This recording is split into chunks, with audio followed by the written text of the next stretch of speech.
আমরা আজকে চলে এসেছি কল্যাণী সেন্ট্রাল পার্কে রথের মেলাতে। তো রথের মেলায় সেন্ট্রাল পার্ক ইস্কন থেকে পরিচালনা করে। এইদিকে ইস্কনের যে সমস্ত আলোচনা থাকে সেইগুলো করার জন্য ওখানে বসেছে।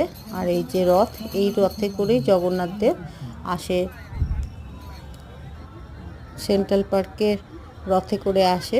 বাবা নেই যে প্রণাম করছে। আর এবার আমরা রথের উপলক্ষে যে মণ্ডপ তৈরি করা হয়েছে সেই মণ্ডপে ঢুকলাম।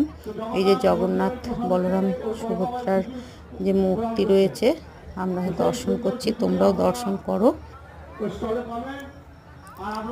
জগন্নাথ, বলরাম, সুভদ্রার এই মণ্ডপে 7 দিন থাকবে, তারপরে আবার ব্যাক করবে মূল মন্দিরে। এখন আমরা মেলার মধ্যে চলে এসেছি।